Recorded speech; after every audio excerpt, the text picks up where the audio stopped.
Before we dive in, drop a quick hi in the comments. It may seem small, but trust me, it really helps YouTube share this story with more sci-fi fans like us. I'd love to see who's watching. Impact. Port side. The Speranza bucked violently as the blast sheared through its midsection. Emergency bulkhead slammed down. Too late. Deck 6 decompressed in a blink. Refugees, families, wounded exiles, elderly survivors were shredded into the vacuum, limbs spiraling with torn blankets and ribbons of frozen vapor. What had once been quiet fear became instant annihilation. Multiple contacts. They're not hailing. Shields offline. Power grid collapsing. Cores unstable. Captain Laris never made it to the bridge. He'd been moving fast, half a flight of stairs from command, pulling on his jacket with one arm, datapad clutched in the other.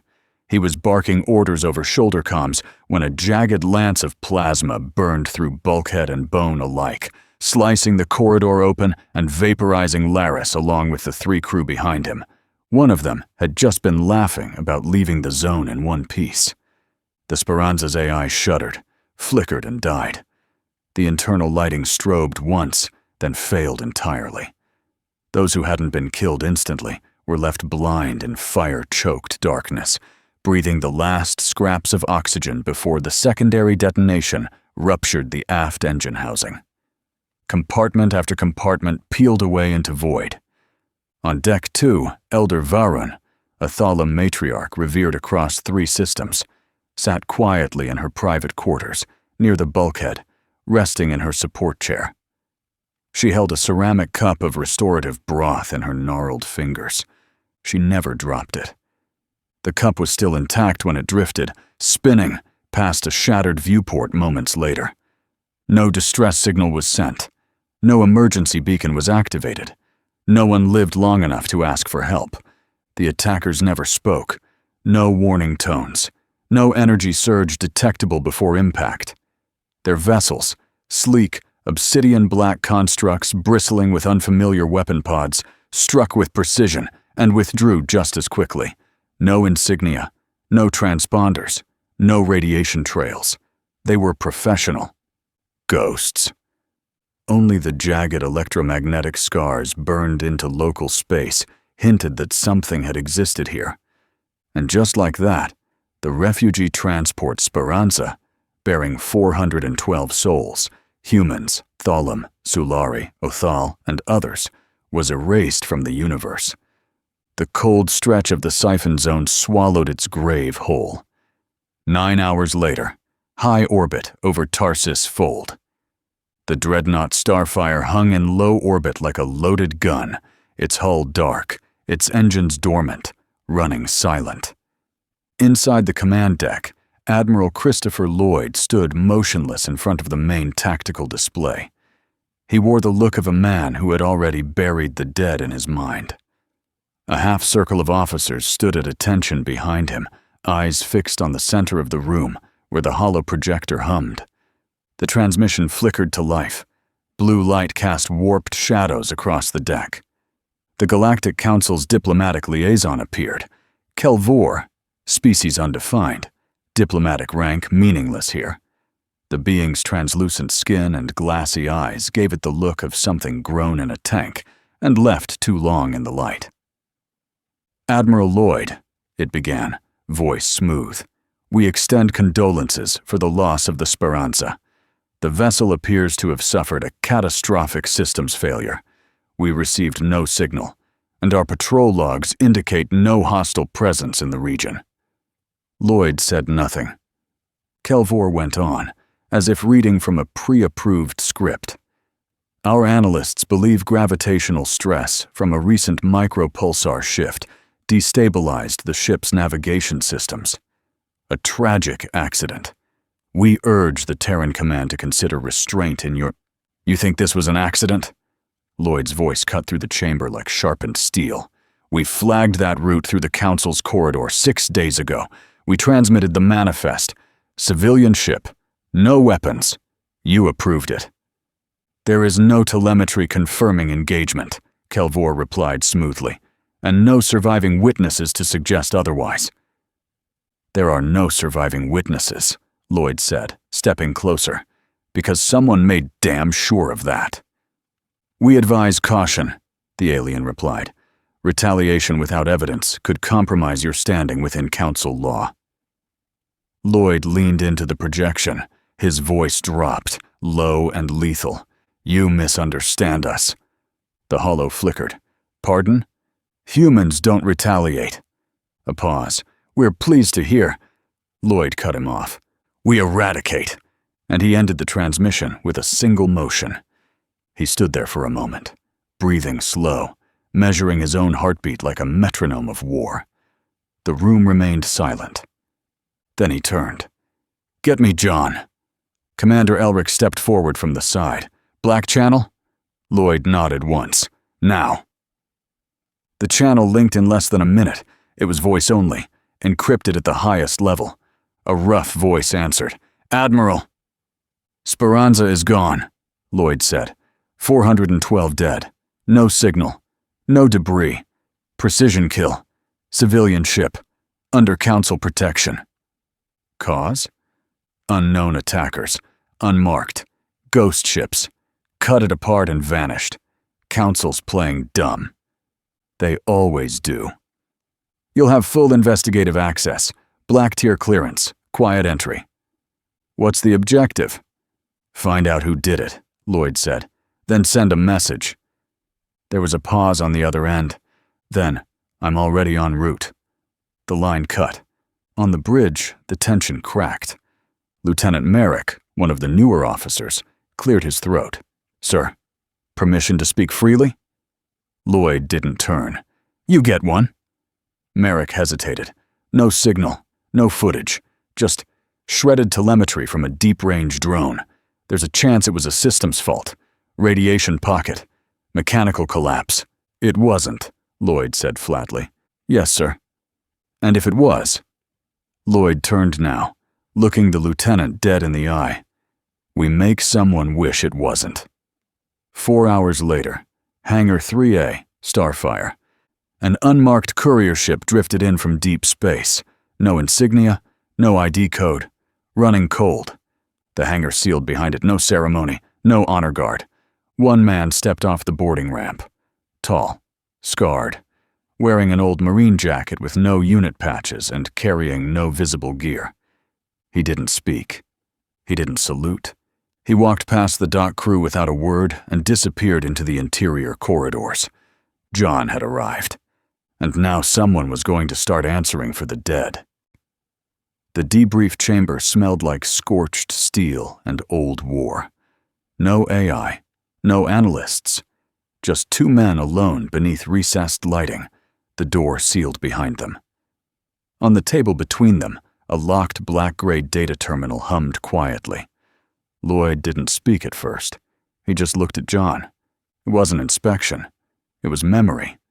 Checking that the man who stood before him was still the one who'd walked through fire at his side years and scars ago. John gave a single nod. Lloyd returned it, stepped forward, and set down a hardened case. Glad you came. I came because you asked, John said. Not a lot of people I answer to. You don't have to answer to me, Lloyd replied. But you always showed up. That was warmth. Lloyd style. He keyed open the case and removed a drive and a small holo emitter. Speranza's last dock telemetry. This copy wasn't touched by the council. It was archived by mistake, but synced to the local node before it got wiped. Some of it's raw, off manifest entries. He placed it in front of John. No survivors, no signal. You know that already.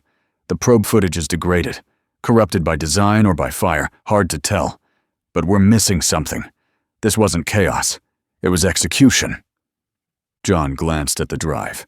And you want me to find the conductor? Lloyd allowed the corner of his mouth to tighten, his version of a smile.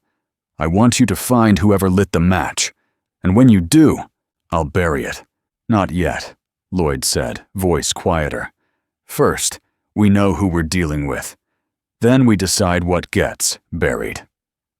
There was a pause. Something lingered in the room. Not tension, memory.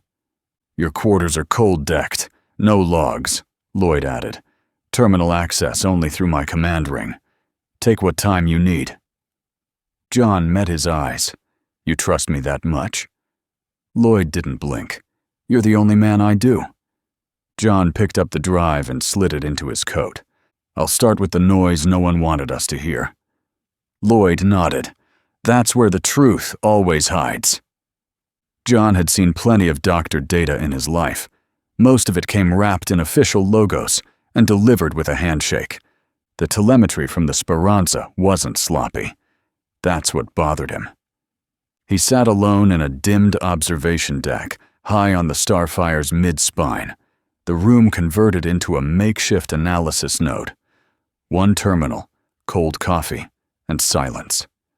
The security feeds, sensor packages, and drone footage had all been filtered twice before it got to him. But buried under redundancy and council-approved cleanup routines, something had survived. Frame 221. A pulse. He froze it there. A static flicker too sharp to be cosmic background, too short to be random distortion. An emission. Deliberate. It repeated across both the corrupted drone logs and the ship's last comm sequence. Someone had tagged the Speranza with something built to vanish. He backtracked into the departure data from the ship's last safe docking. Civilian manifests, mostly human. Thalum, Sulari, Othal. He scanned for inconsistencies and found a redacted entry listed only as Private Contact Link, Secured Origin. Standard encryption, red flag. 2 jumps deeper, inside Starfire's local archive backups, he found the original signal's bounce, a comm trace from the Thalum homeworld, time-stamped 7 minutes before the Speranza was destroyed. Origin ID, Telthis Varun, not a passenger, not even a listed witness, a child. John shut down the terminal. Time to stop watching and start moving. Thessa Prime was the Thalum homeworld, their first world beyond Origin, and still the cultural heart of their civilization. Though the Council classified it as neutral and non-militarized, to the Thalum it was neither passive nor withdrawn. The Varun family lived here, as they always had, not in retreat from the galaxy, but at its quiet center. It was there, in the sun-dappled open plaza of a skyborn shrine, that a public memorial was being held. Not by the Council, but by Thalum mourning rites. The event was both remembrance and aid drive, meant to raise resources for the surviving kin of the Speranza's victims. John attended in plain clothes, no insignia, no coat, just boots, datapad, and silence. He stayed on the edges of the gathering, among wind chimes and low ritual hums, watching cloaked mourners pass between flickering votive towers etched with the names of the dead. Without being asked, he submitted an encrypted donation, 3 crates of Terran cold cycle medical packs, and 1 untraceable cred chip, all under a false name. He didn't do it to be seen. Which is why someone noticed. She approached from behind the shrine pillars, a Thalum elder, silver-banded robes trailing behind her like woven mist. Her face bore the cracked dignity of someone who had outlived enemies and grief alike. "I know your name," she said without accusation. John didn't turn. "Do you? Your silence saved more than your bullets ever did." He glanced at her then, just once, and waited. She stepped closer, voice quiet. "You seek the Varun family." "I do. The child has seen what no child should. He blames himself, so the family protects him with silence." "I don't need to question him," John said. "Just listen." The elder studied him for a long moment. Then she motioned toward one of the lower domes. "He saw the stars fall," she whispered. "Perhaps now, you should see what remains. Follow me." The Varun residence was a quiet, tiered dwelling of lightstone and shade glass, wrapped in blooming silver vine. Inside, silence reigned. Not cold, but sacred. The elder turned to the boy's father, who stood tense beneath the archway. one hand curled in the folds of his morning sash. His eyes burned with distrust. Why would you bring him here? His kind walk in the infancy of the stars. What wisdom can such a species offer now? I bring him, she said softly, because he did not ask to come. He only listened. And because I watched a world break, once, when we refused to hear the voice that warned us. She placed a steady hand on the father's shoulder. Let him speak. Telthus has said nothing to kin or healer. If this man opens that silence, we owe it to her memory to listen. John was escorted by a house speaker to a private garden terrace, where Telthus sat alone beneath a wind-curved arch. The boy was small, shoulders drawn in tight, skin a dull gray blue. He held a small object, no larger than a fruit stone, gripped in both hands, like it could vanish if he blinked. John didn't speak at first. He simply sat near the boy, not too close, not in authority. Minutes passed. You knew her? Telthus finally asked, voice dry and flat. No, John said gently. But I knew her work. He waited, made sure the words didn't come fast or hollow. She was respected across more systems than I can count, known for settling disputes no one else dared touch, always choosing words over weapons, power over force. She spent decades fighting for the ones who had no voice, not just Thalam, everyone, refugees, outcasts, children. Telthus blinked. John continued, voice quieter now. The ship she was on wasn't just carrying the displaced. It was carrying the forgotten. She used her influence to protect them. She didn't just ride with them. She vouched for them. Your elder gave them her name, her word. The boy stared at him. Children? John nodded. More than a few.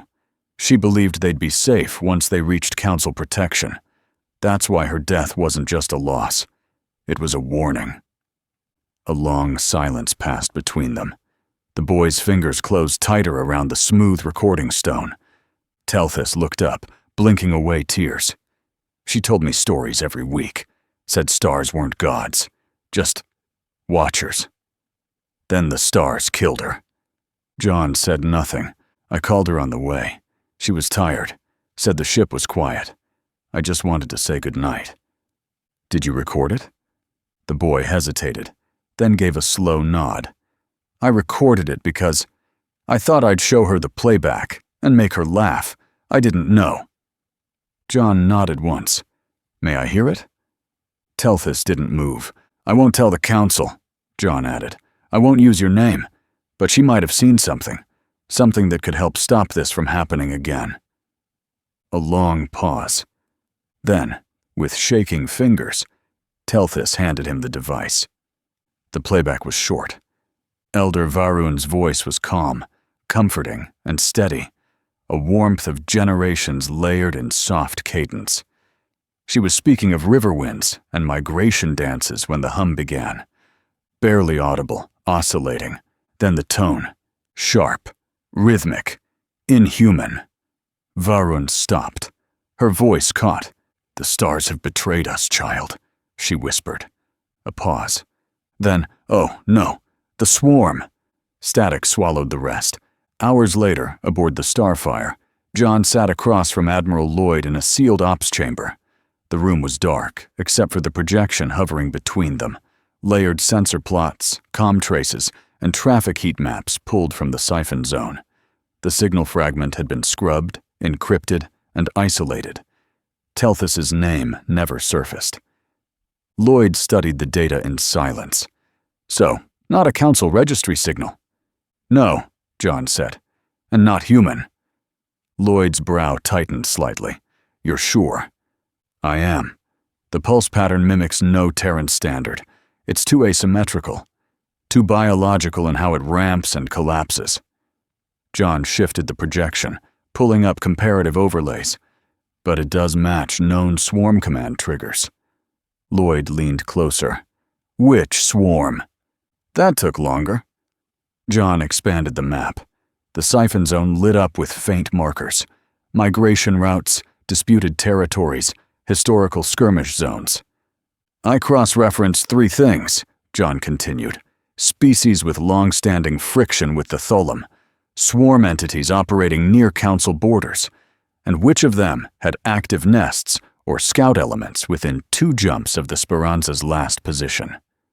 The projection narrowed. One region pulsed faintly red. The others didn't fit, John said. Too far out, too fragmented, or too cautious to hit a council-adjacent civilian transport.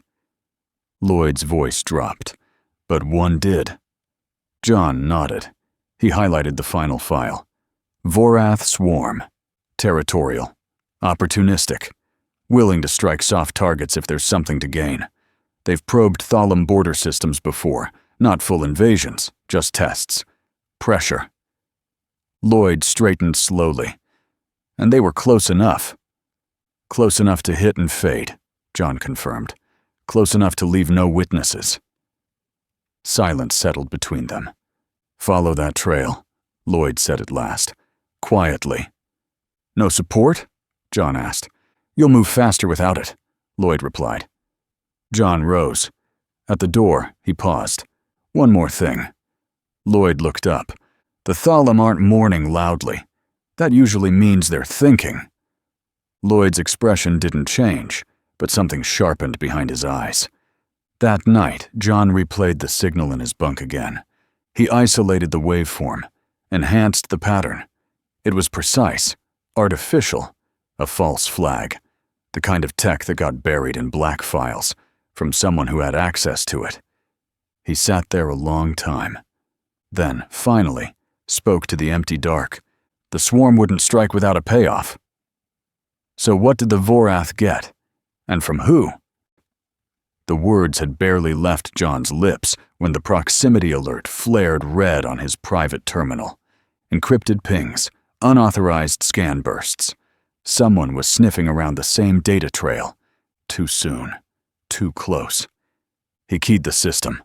A data burst from the Varan Child's recorder had spiked a comms relay in orbit. A ghost node, unregistered. Impossible to track.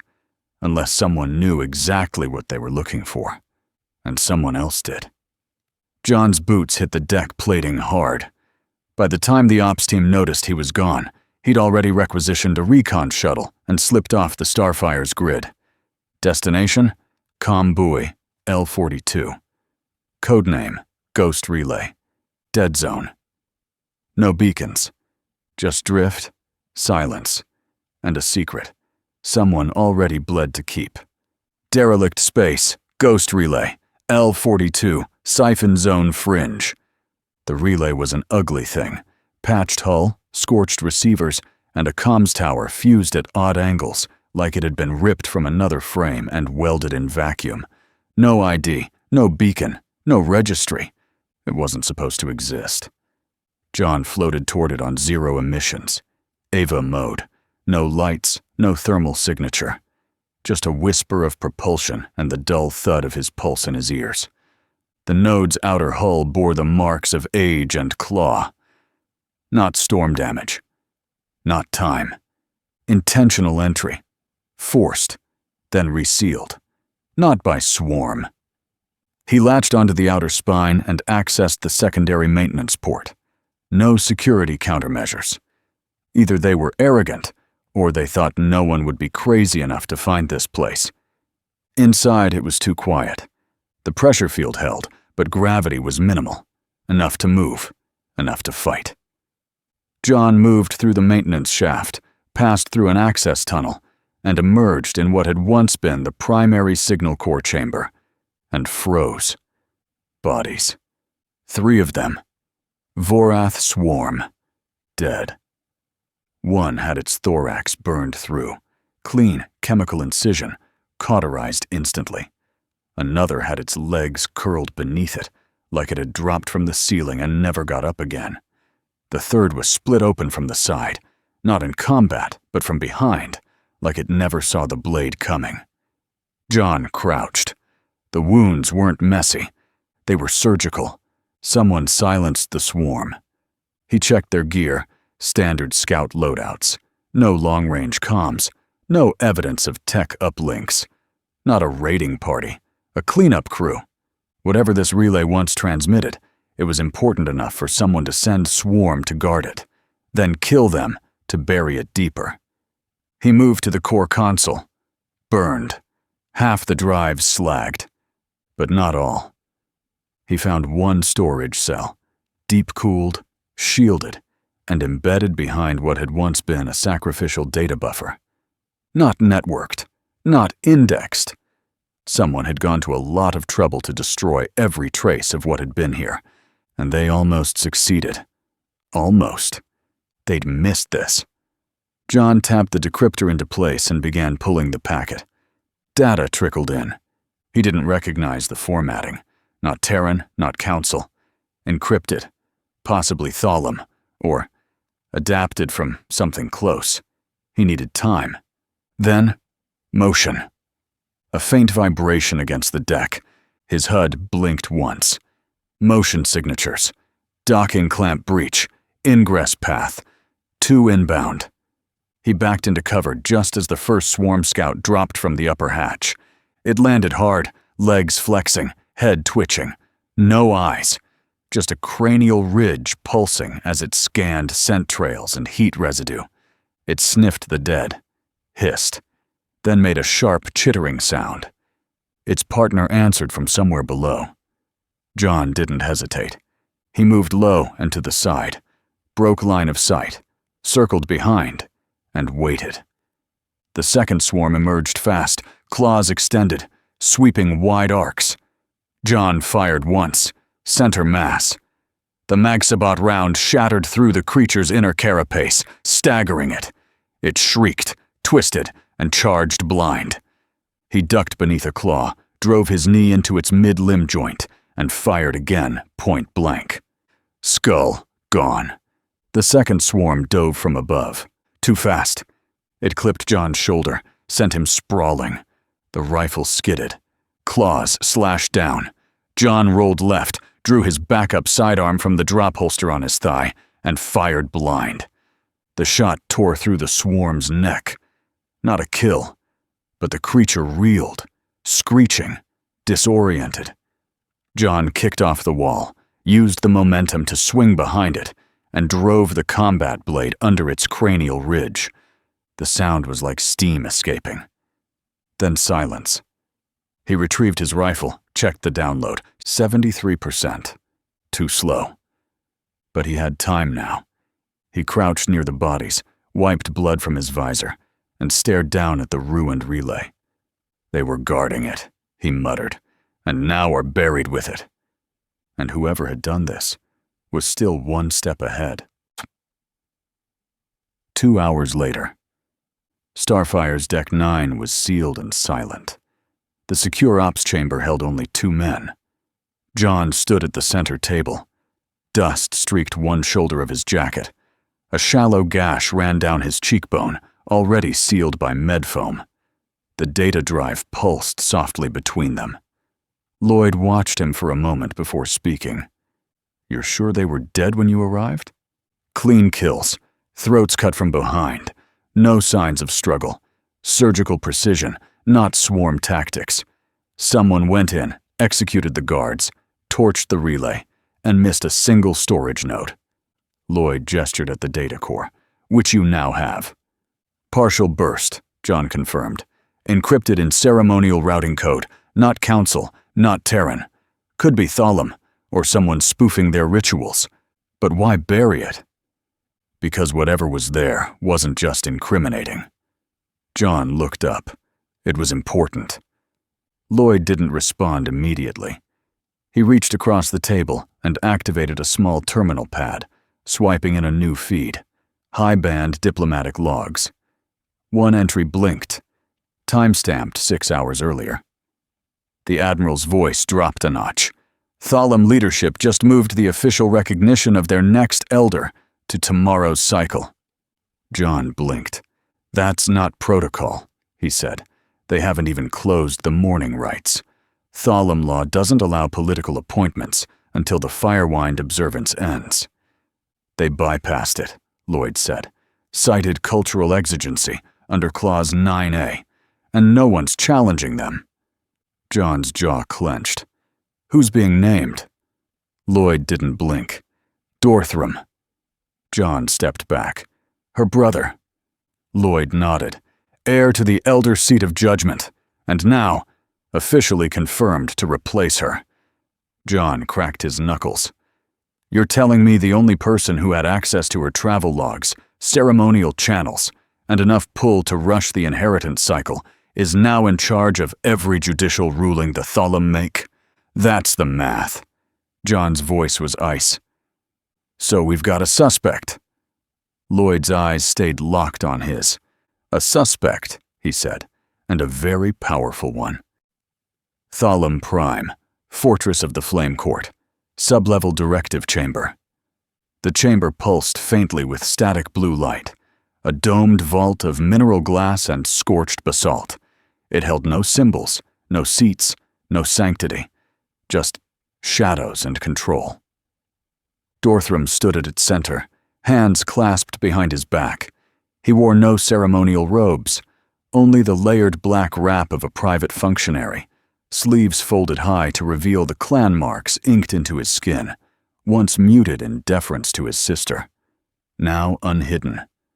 A slender Thalum male bowed before him, one hand pressed to his solar crest.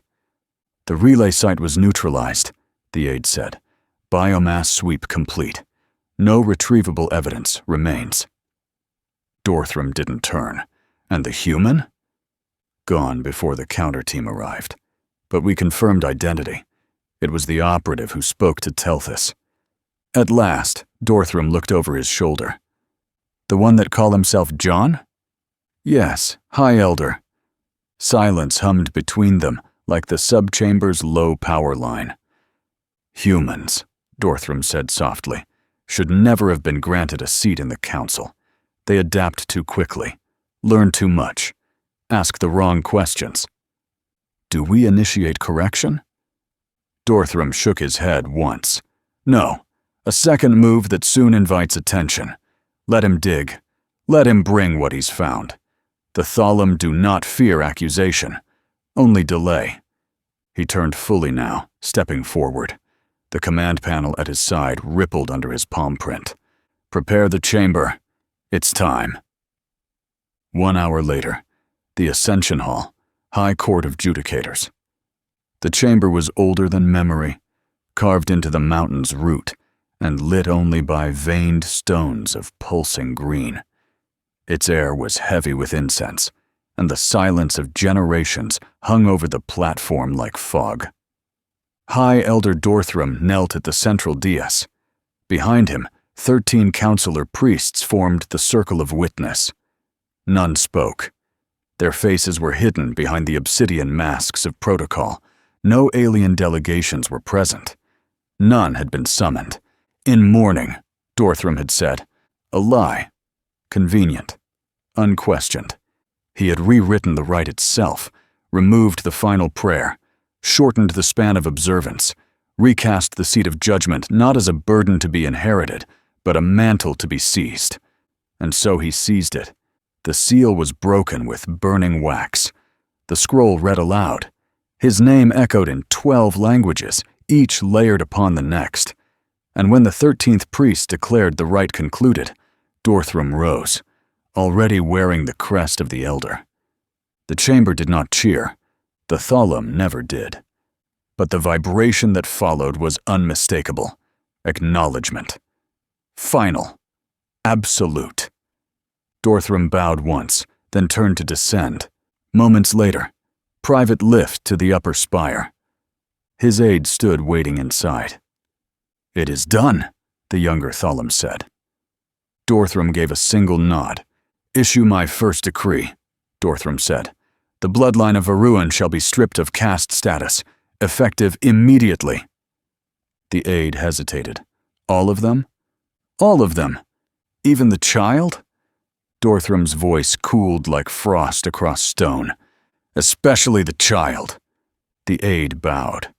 Where shall they be sent? The Outlands, west of the Spine Crater. They may keep the old fortress there. Let them rot in silence. They will have retainers, supplies. No cause for martyrdom. Understood. Dorthram turned his gaze to the horizon as the lift reached the outer balcony. Ash winds curled in the distance. Stars broke slowly across the sky. Cold, watching, silent. He stood still for a moment, then turned, calm and precise. "Contact the Galactic Council," he said.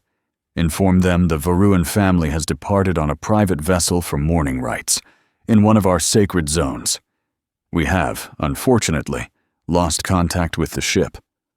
The aide blinked, confused. "Shall I initiate search protocols?" "No.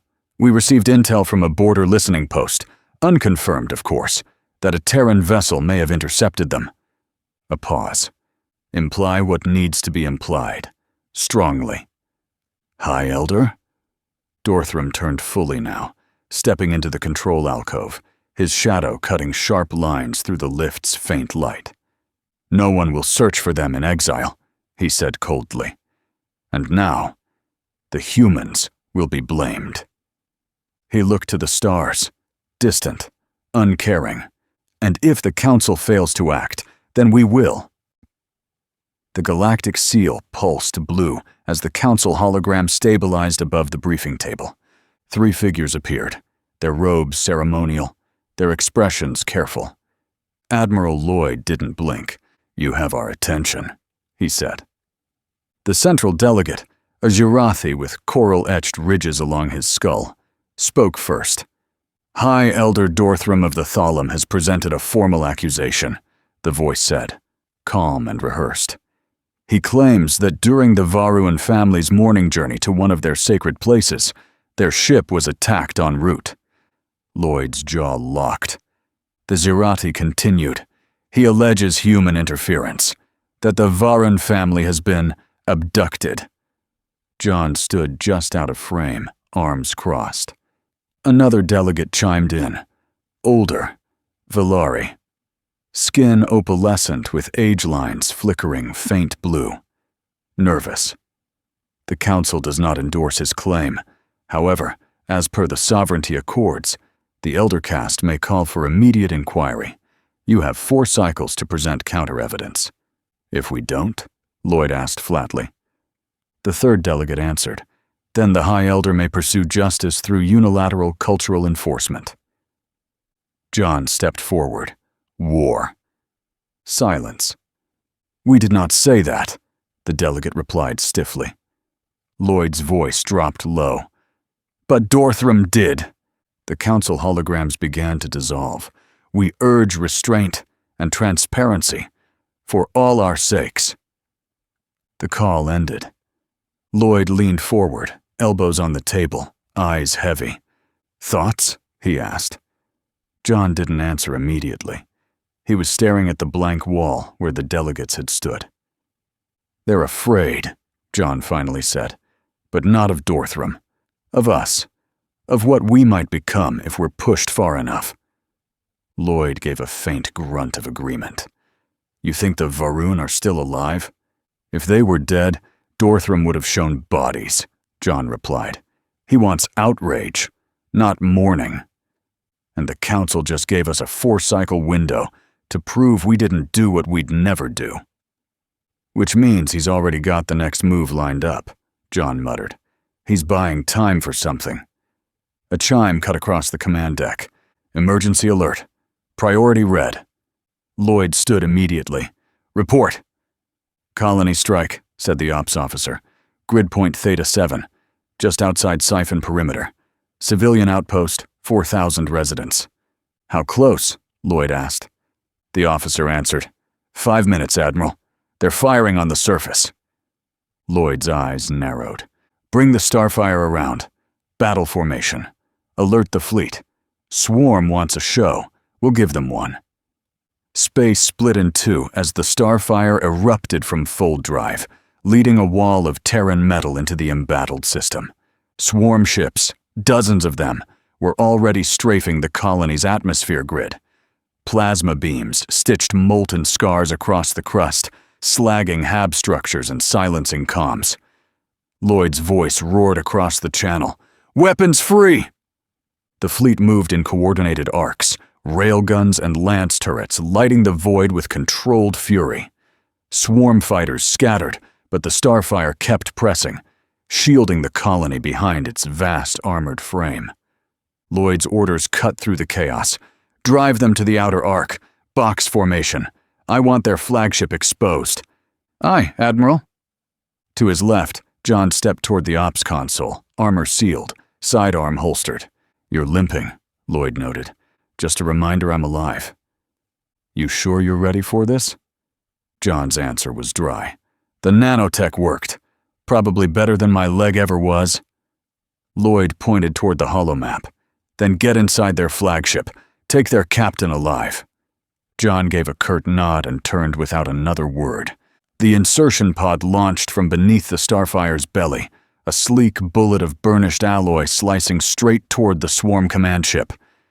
Inside, John crouched low, eyes shut, heartbeat syncing with the countdown. 10 seconds. The pod rotated, aligning breach systems. 5 seconds. He slid his blade from his boot, checked the edge, then holstered it. 1. The pod slammed into the hull of the swarm cruiser, atmosphere decompressed in a shriek. Then, silence. John moved. Explosive bolts flared. The hatch kicked out. Smoke rushed inward. He was in. Swarm interiors were always the same. Wet, angular, pressurized with chemical mists. Biological plating curled along the walls like muscle tissue. John moved low and fast, rifle up, clearing corners with predator calm. A shadow lunged. He fired once. The swarm scout dropped. Its thorax split in two. Another came, a screecher. Fast. He rolled sideways, caught its wrist, pivoted, and buried his knife through its sensory crest. It twitched violently, then stopped. The central chamber was ahead. He kicked through the inner bioseal and entered a pulsing dome lit by amber nerve lights. Inside stood the swarm captain, taller than the others, more armor, segmented jaws clicking. It turned, spoke. Not in words, but resonance, a subharmonic meant to frighten prey. John fired at its knees. The creature collapsed with a howl. John advanced and slammed the butt of his rifle into its side, cracking carapace. "You're going to explain everything," he growled. The swarm hissed. "You'll speak," John said coldly, "or I'll start pulling pieces." He dragged the captain out as fire bloomed across the flagship. The det charges he'd set earlier cooked off in sequence. 1, 2, 3, collapsing the ship from the inside. By the time the Starfire's tractor beam locked on, the swarm captain was bound, sedated, and already missing 3 digits. The battle was over. The colony would recover. The swarm were ash and wreckage. John stepped off the shuttle deck and dropped the bloodied datapad onto the tactical table in front of Lloyd. "Got what we needed," he said. Lloyd raised a brow. "Interrogated him already?" "Not yet. Found this on him. Sealed file. High encryption." Lloyd tapped it open. The header line was enough to make his eyes narrow. "Transaction record. Vorath Ops Unit. Thalum code keys attached." He looked up at John. "They're not just framing us," Lloyd said. "They're being paid to." John's voice was quiet. "Then we find the money trail and follow it to whoever thinks they can buy the end of the human race." Starfire. Interrogation deck. The cell smelled of solvent and static. Shields lined the walls, kinetic dampeners, sonic suppressors, a layer of distortion tech thick enough to mask a scream. The creature chained to the floor didn't scream. It watched. A Vorath prisoner. Skin a wet sheath of chitin, limbs too long, shoulders hunched from gravity unfamiliar to its breed. 2 black mandibles twitched whenever John spoke. "I'll ask again," he said, voice steady.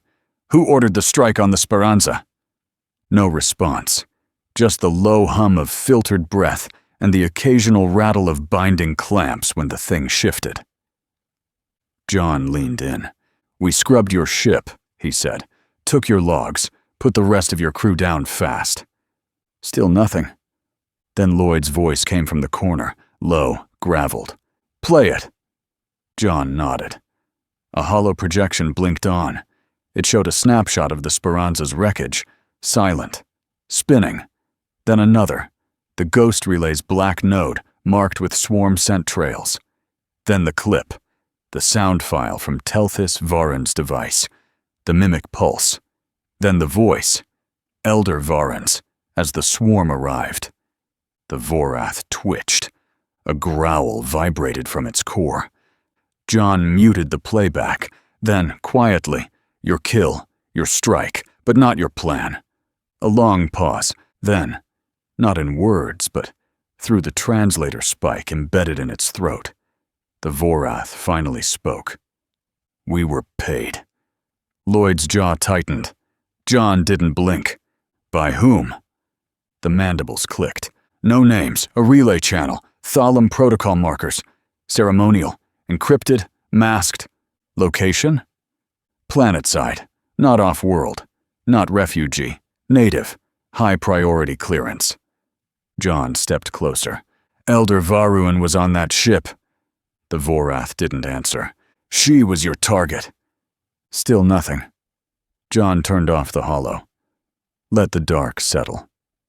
"Then, we have your voice, your logs, your kill pattern on file. If you talk, you get a tribunal. If not, we space you, and the record still rolls." A long pause. Then the Vorath lowered its head. It came from a Thalum priority channel, pre-ascension authority, ritual marked, gene locked. John's eyes narrowed. "Name?" "We were not given one," the Vorath replied. "Only clearance, only certainty. The sender carried blood rights and succession weight." A pause. "Someone who expected to rule." Lloyd stepped forward. "We have it?" John nodded. "Multiple recordings. Chain of custody intact. All admissible." Lloyd looked at the creature one last time. "Lock it down. Deep deck. No more questions." Starfire. Tactical deck. 4. 90 minutes later. The confession data was secured, triple copied, and prepped for council submission. But John wasn't done. He moved into his quarters, sealed the door, and opened his deep channel lines. Encrypted net splices only used when the galaxy was bleeding. 3 pings. 2 dead links. The third, alive. It flickered into life, a shadowed silhouette, voice scrambled. "What you're chasing is real," the contact said. "But louder than you think. I need proof Varuan's family never left the homeworld." "That's easy. They didn't." "Where?" "Eastern Wastes, Old Fortress, ritual detainment. It's exile in everything but name." "Why?" John asked. The figure broke up for a second, static crawling across the feed. "Because High Elder Dorthram feared what they might learn," the contact said. "Not what they already knew. The family was never told the truth. They were isolated before questions could be asked." John's shoulders tensed. "So they're prisoners?" "In ritual terms, yes," the voice replied. "Exile without explanation. Silence enforced by tradition. They are alive, but deliberately kept ignorant." He leaned in. "Can you make contact?" The figure paused. "I could try, but it's risky. Moving now would tip his hand." John stared at the blank screen for a moment after it went dead, then moved to the bridge. Lloyd was waiting.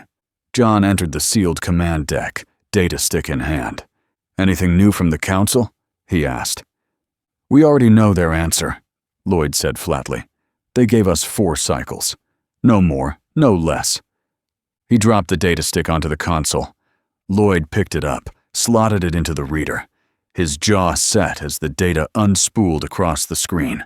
Beacon signatures, fleet formations, encrypted orders, Vorath fleet movements, mobilization patterns, confirmed cross-channel codes, Thalum origin. "Sanctioned by their military council," John added. "Not rogue, not fringe. Official." Lloyd looked up. What did it cost us? A favor from someone who now doesn't owe me anything, he said, and 2 back doors I'll never use again. Lloyd raised an eyebrow. Reliable. It came from inside their 3rd Fleet Armory. Deep file records, transit logs, beacon assignments, all tagged with Thalum military stamps, not stolen, not spoofed. Lloyd's voice dropped. They're planning war. Not just war, John said. An extermination. Total erasure. Human colonies gone. The land handed to the swarm as payment. Lloyd stood slowly. And the council? They'll hesitate. Dorthram will act. If we wait, we lose everything. The bridge lights dimmed as Starfire dropped into battle posture. Lloyd's jaw tightened. Then we don't wait, he said. We take this to the line. Lloyd didn't waste time. His evacuation orders went out before the first enemy signals were confirmed. Begin sweep of all colonies within Sector Theta 12 through 17, Lloyd commanded from the bridge of Starfire. Priority red. Families, medical transports, science units, all cleared for jump. A chorus of affirmatives lit the ops channel. Lloyd moved across the bridge with quiet precision, his eyes never leaving the tactical overlays. Red markers flared, faint but unmistakable, at the edge of the Branthis system. Confirm those signals, he ordered. 3 Thalum war cruisers just shifted out of phase at the system edge, said the ops lieutenant. Vorath swarm signatures trailing in tight formation. Not cloaked, not stealth. Then they want us to see them, Lloyd muttered. Colonial defense grid on Branthis 4 is pinging early warning, another officer added. No ground-based artillery, just standard shielding. They're making a statement, Lloyd said. Hit where we're weakest. Force us to break ranks. He turned, voice rising to command tone. Sound fleet-wide alert. Form battle line. We intercept them at Branthis 4 before they get a single shot off. Branthis at 4. Orbit. 46 minutes later. The stars above Branthis 4 shimmered with a false calm. Below them, the colony cities, newly established and barely held together by sweat, engineering, and a fierce Terran will, pulsed with nervous life. Civilians had already begun descent into the subterranean shelters. Then the silence shattered. The swarm dropped first, black tendrils of sleek bioships peeling off in dozens. Their spiral approach blurred light and bent gravity. Behind them, the Thalum vessels followed in predatory calm. 3 hammerhead-shaped war cruisers, drifting like vultures, observing. And then the Terrans arrived. Starfire broke FTL with a thunder crack, its hull trailing blue-white energy like a god's blade unsheathed. Flanking it came Black Dawn, Midnight Storm, and 17 escort-class warships. On the bridge, Lloyd stood at full height. All ships, target the lead swarm cluster. Priority on shielding nodes and engine cores. Don't let them reach the atmosphere. A storm erupted in orbit. Railguns roared, kinetic shells slamming into carapace-hulled swarm ships. Lance beams tore spinning holes through segmented armor. Fighters screamed through the void, darting between flak bursts and spike mines. Below, Branthis 4 shook as fire rained in the sky, but none of it touched the ground. Commander, Lloyd called, turning to ops. Signal John. He didn't have to say more. The rescue ship was already being prepped in Launch Bay 2. Inside, John locked the final piece of his suit, checking ammo levels and neural feedback sync. His visor flicked active. Good luck out there, Lloyd said over comms. The dropship tore free from Starfire's hangar and disappeared into the dark. No escort. No chatter. Just a black run toward a red world. John piloted manually, faster that way and quieter. The Thalum homeworld rose ahead, ringed in icy cloud bands, sun-blasted on one side, storm-shrouded on the other. The compound was in the polar canyons, remote, fortified, buried under centuries-old ice, officially a mourning retreat. In truth, a prison. John landed 3 clicks out, beneath a jagged ridge that masked his heat signature. He moved fast. Blade and rifle. The guards were elite, but not ready. Most of them didn't have time to scream. At the gate, he planted a thermite charge and melted through the lock. The structure moaned as pressure shifted. Red warning glyphs lit the corridor. He met resistance in the lower corridors. Half a squad, armed with swarm-forged spears and shock blades. 2 went down fast. The third came at him in a blur. John caught the arm, broke it, and slammed the guard into the wall with enough force to leave a dent. He reached the central chambers. A vault door scorched black from old fire. Another charge, another explosion. Smoke! Then silence. Inside, Telthus and his father, eyes wide, backs against the wall. Other Varun kin stood behind them. Cousins, an elder aunt, a servant holding a younger sibling. Silent, pale, uncertain whether to trust what they saw. John stepped in slowly, lowering his weapon just enough. "Time to go," he said. "No more silence. No more exile." The father narrowed his eyes. "Why risk your kind for ours?" John looked at Telthus, then back to the man. "Because the galaxy's burning, and your family is the only proof left to reveal the truth."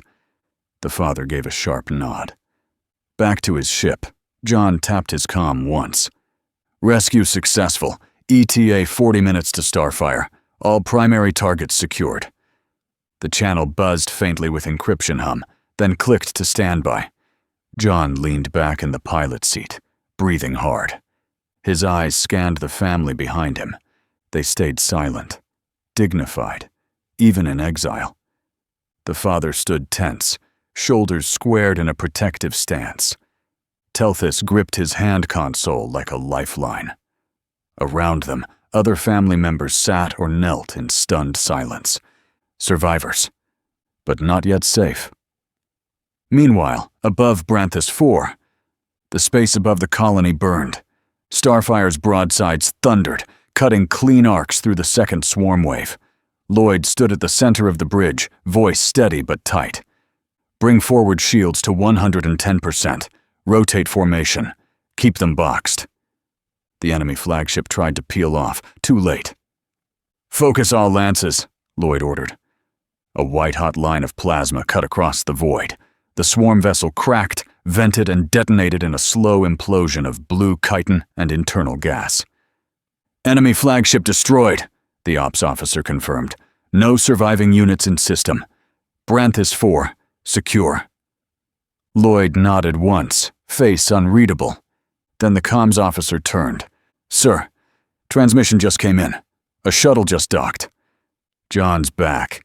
He has the Varan family." Lloyd exhaled, shoulders easing, just slightly. "Escort them to medical. No press, no files. Lock down the bay." "Yes, Admiral." Lloyd spoke quietly with Telthus's father upon their arrival. No official statements, no interrogations. Just a firm assurance. "You're safe. Rest. We'll handle the rest." And so, for the next 24 hours, the Varun family withdrew into the sealed quarters of Starfire's diplomatic deck. There, they slept, tended their wounds, mourned in peace. The first true silence they'd known since the day their world fell apart. But silence does not last in a galaxy wired for truth. A broadcast was inevitable. The galactic broadcast began with static. Then, a voice. Low, dignified, and raw from long silence.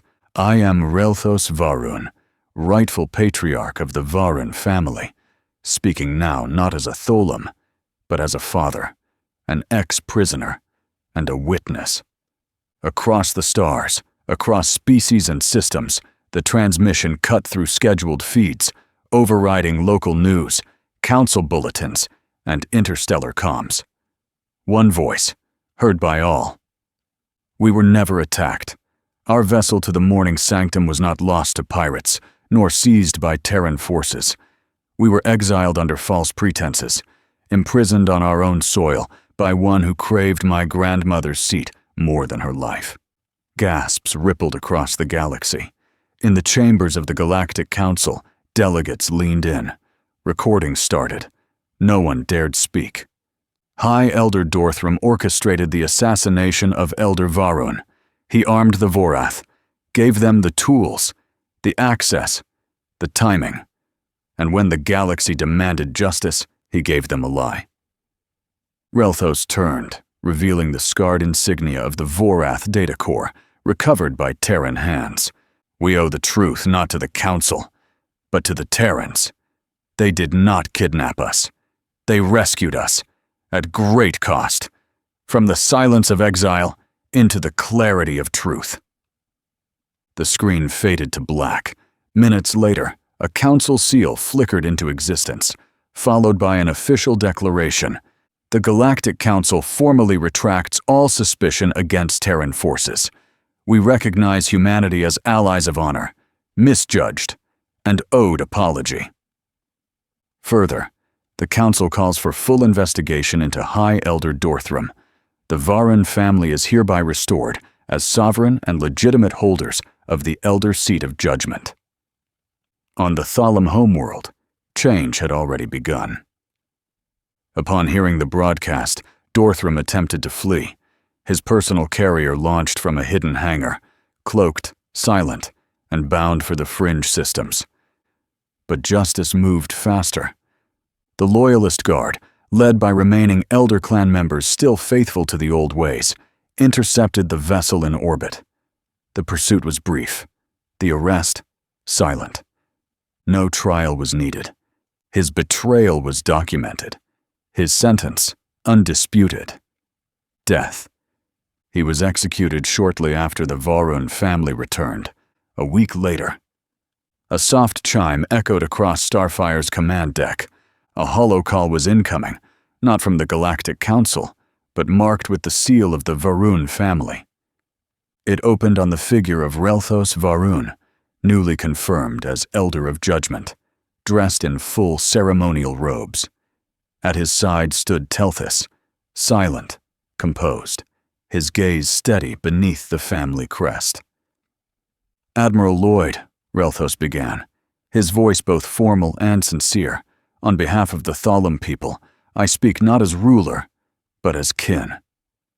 We were nearly lost, not to war, but to lies. You brought us back. You did not hesitate, and in doing so, you preserved more than one family. You preserved a future. He paused, then held up a small object, ancient, circular, and glowing faintly blue.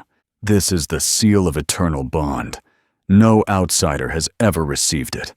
None have ever earned it. Until now. The seal activated in a quiet shimmer of projection before Admiral Lloyd, a spinning crest with the sigils of Thalam and Terran intertwined in living light. From this day forward, Relthos said, your people are no longer strangers, no longer guests in our halls. You are family, by truth earned, and by blood shared in battle. We welcome you, forever. Lloyd gave a small nod. Thank you, he said. Relthos bowed slightly. The transmission ended. For a long moment, no one on the deck moved. Even the ship seemed to hold its breath. Later, John and Admiral Lloyd stood in the hush of the observation deck, each nursing a quiet breath. The war was over. But the silence that followed carried its own kind of weight. Lloyd spoke first. They'll write songs about this, you know. John gave a dry smile. Hope they skip my verse. A pause. Then Lloyd added, we didn't just stop a war. We changed something. In them. In us. John nodded slowly. Truth has a way of doing that. They both stared out at the galaxy, battered, confused, but still spinning. Outside, the stars wheeled past as Starfire cruised onward, not to war, not to vengeance, but into something new. Peace. Hey there, space human. I'm really curious about your thoughts on this video. Drop a quick comment and let me know what's on your mind. Or just say hi if you prefer. Either way, I'd love to hear from you. Also, Remember to check the pinned comment. Trust me, it's worth a look. Oh, and one last thing. I've chosen another video for you to watch. Just click the card here, or here if you want the whole playlist. See you there.